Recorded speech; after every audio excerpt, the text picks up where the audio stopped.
बताऊं जो हमारे बीच में जयचंद का रोल कर रहे हैं, मैं उन लोगों को बताना चाहता हूं। देश आजाद हुआ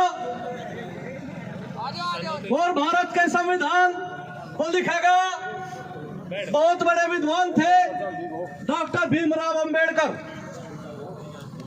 उन्होंने लिखा कि अगर किसी की समस्या का हल नहीं होगा, में धरना दे सकते हैं, प्रदर्शन कर सकते हैं, सभा कर सकते हैं, अपनी मांग को उठा सकते हैं। आप लोगों की जो मांग है यहाँ दोनों तरफ रास्ते की, इसके लिए आपने प्रदर्शन करा। प्रदर्शन आपका बिल्कुल न्याय संगत है, आपको इस चीज की आवश्यकता है। हमारे बीच में हमारे मजिस्ट्रेट साहब हैं, उन्होंने मैं मजिस्ट्रेट साहब का धन्यवाद करूं, आप आए, आपने ठीक है जी, तो आपका अधिकार है, आपने धरना दिया। किसान भाइयों, आज जी लगा, आपके बीच में मजिस्ट्रेट साहब आए और आपकी संख्या बहुत बढ़ी और आश्वासन भी हमें मिला और हमें आशा ही नहीं, उम्मीद है कि एसडीएम साहब अपनी बात पर खरे उतरेंगे। भाइयों, मैं आपको बताऊं जो हमारे बीच में जयचंद का रोल कर रहे हैं, मैं उन लोगों को बताना चाहता हूं कि भाई बैठ जाओ, थोड़ी सी बहुत काम की होगी, हमारे मेंबर साहब भी हैं। एसडीएम आए थे, वो आश्वासन चलो आश्वासन देंगे। किसान भाइयों, जिस्म को सोग मार जाता है, वजन को रोग मार जाता है, हम अपने आप नहीं मरते, हमें तो ऐसे ऐसे लोग मार जाते हैं जहाँ इशारा है, हमें ऐसे ऐसे लोग मार जाते हैं। बैठ जाओ बैठ जाओ बैठ जाओ बैठ जाओ बैठ जाओ बैठ जाओ। गलत क्यों है जो लोग भाई बैठ जाओ, बात सुनूंगा।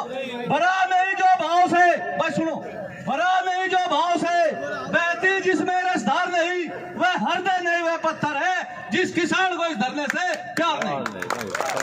हर इंसान को इस धरने से प्यार होना चाहिए, इस धरने से लगाव होना चाहिए। और किसान भाइयों, हम कहते हैं यहाँ जनसंख्या लेकर आओगे, बड़े खेद की बात है, बड़े दुख की बात है, करनी कठिन में लोग अंतर करते हैं। हम कहते हैं हम इतने आदमी को लेकर आऊंगे, हम इतने आदमी को लेकर आऊंगे, और उनके चेहरे अकेले दिखते हैं। अपनी साथ में जनसंख्या बढ़ाओ, धरने का पता नहीं कै दिन चल जा। मैं जितने भी हमारे भाई स्टेज पर बैठे, नीचे बैठे, उनसे आगाह करूंगा कि अपनी साथ कम से कम 10-10 आदमी तो लेकर आओ, 10-10 आदमी लेकर आओ। रही बात, वक्ताओं ने कहा हम जाम लगाओगे, विचार करो, बिना विचारे जो करे सो पीछे पछताए और काम बिगाड़े अपना जग में हो थसाए। इस काम को भी विचार करके करना। जाम तो हम कर देंगे, ताकत है, पर विचार करियो। हमें ऐसा प्रतीत होता है कि जाम की आवश्यकता नहीं पड़े, मजिस्ट्रेट साहब आपको आश्वासन देंगे, काम करें। और मैं अगली बात में, किसान भाइयों, यह जो हमारी आने वाली जनरेशन है, ये जो नौजवान है, इन्हें शिक्षा की तरफ बुले, टाइम कम है क्या? मेरे सामने बैठे हुए प्यारे किसान भाइयों, नौजवान साथियों, आपके चरणों की धूल को चंदन के तुल्य समझ करके अपने माथे पर लगाता हूं। मैं माफी ये चाहता हूं कि वास्तव में मुझे 2 दिन हो गए नहा नहीं मैं पाया। मैं यहाँ एक दिन आया था और आश्वासन दे के गया था कि मेरे गांव से काफी संख्या में लोग आएंगे। कल हमारे फूफा जी का निधन हो गया, उनका हार्ट फेल हो गया। मैं बहुत देर से हथुआ से आया, रात में ही मुझे सूचना मिली, हम कोई तैयारी नहीं कर पाए। वेसर भाई से मुझे बताया रात में मेरी मामी का निधन हो गया। हम सुबह 7 बजे घर से निकले थे, मैं सीधा यहाँ पर आया। लोग सर्दी का मौसम है, निकालने पड़ते हैं, हम जो कहते हैं वो करते हैं। कतनी मीठी खांसी करनी विस्की लोय, कतनी तज करनी करे नारायण सो होय। मैं उस चीज में विश्वास नहीं करता कि कहते कुछ है करते कुछ है। मैं उसमें विश्वास करता हूँ, जो कहता हूँ वो करता हूँ। ये आमजन, ये मेरा नारायण है, ये मेरे सामने मेरा भगवान बैठा हुआ है।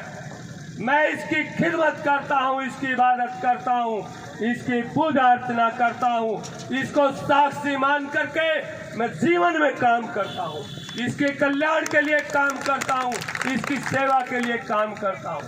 और अक्सर मैं कहा करता हूँ, लगा दो आग, लगा दो पानी में, शरारत हो तो ऐसी हो। क्या बोला? आग लगा दो पानी में, शरारत हो तो ऐसी हो। मिटा दो हस्ती जुल्मों की, बगावत हो तो ऐसी। ध्यान से सुन लेना प्रशांत भाई, अगली बार मैं सुनूं तो मुझे सही सही सुनना चाहिए।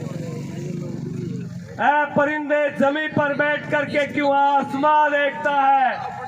ऐ परिंदे जमीन पर बैठ करके क्यों आसमां देखता है? पंख खोल, जो उड़ान भरता है उसे जमाना देखता है, जमाना देखता है।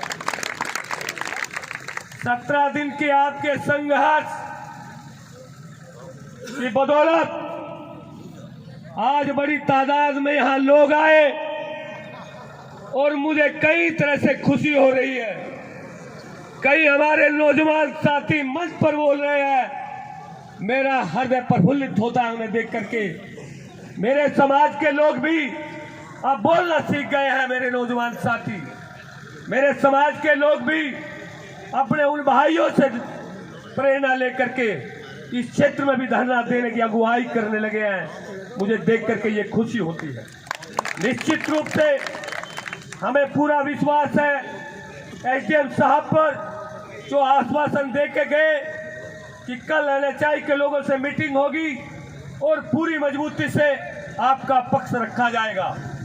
जब तक मांग पूरी नहीं होती, धरना चालू रहना चाहिए। मैं पुनः आप लोगों से निवेदन करना चाहता हूं, जिस तरीके से आप नेताओं के पास जाते हैं, बड़ी संख्या में जाते हैं, 50-100 की संख्या में जाते हैं, आप अपने बीच से किसी भी भाई ने, चाहे वो अनपढ़ है चाहे गंवार है, उसकी साथ जाइए। 50 आदमी 100 आदमी जाइए, अधिकारी बड़ी ध्यान से आपकी बात सुने। आप लोगों ने देखा होगा, अभी एसडीएम साहब यहाँ आए थे। जो आंदोलन करता है उसको नमस्ते झुक करके करता है। जो घरों में बैठे हुए हैं उनको कोई नमस्ते नहीं करता, उनकी कोई बात नहीं सुनी जाती, उनका कोई महत्व नहीं होता, उनकी कोई अहमियत नहीं होती। आप लोग घर से निकलिए, अपने हक अधिकार के लिए निकलिए। भाई यहाँ पुलिस आ जाएगी, कुछ तो लोग यूं ही डरा दे, मुकदमे हो जाएंगे। अरे मुकदमे हो जाओगे, नेता बन जाओगे, नेता।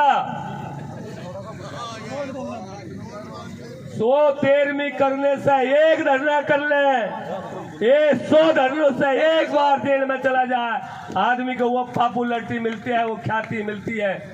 आमजन के लिए जो संघर्ष किया करते हैं, इतिहास उनको याद रखा करता है। तुम खेत में कितना ही काम कर लो, अपना कितना ही काम कर लो, हजारों करोड़ के, लाखों करोड़ के मालिक हो जाए, कोई जानता है क्या? जाना उन्हें जाता है जो किसान के लिए संघर्ष करता है, जनता के लिए संघर्ष करता है, गरीब किसान की आवाज को उठाता है, लोग उन्होंने याद करते हैं। मैं ज्यादा न बोलते हुए अपनी वाणी को विराम देता हूं और पुनः आश्वासन देता हूं कि आपका यथेष्ट सहयोग जारी रहेगा। मैं हृदय से आपका अभिनंदन करता हूं, वंदन करता हूं। जितने भी लोग इस धरने में आए वो तमाम बधाई के पात्र हैं। बहुत बहुत धन्यवाद। संचालक महोदय आपका बहुत धन्यवाद। हासिम प्रधान जी आपका धन्यवाद। वेसर भाई ने तो इतना अच्छा बोला, मैं गदगद हो गया। राहुल भाई भी होड़ में है।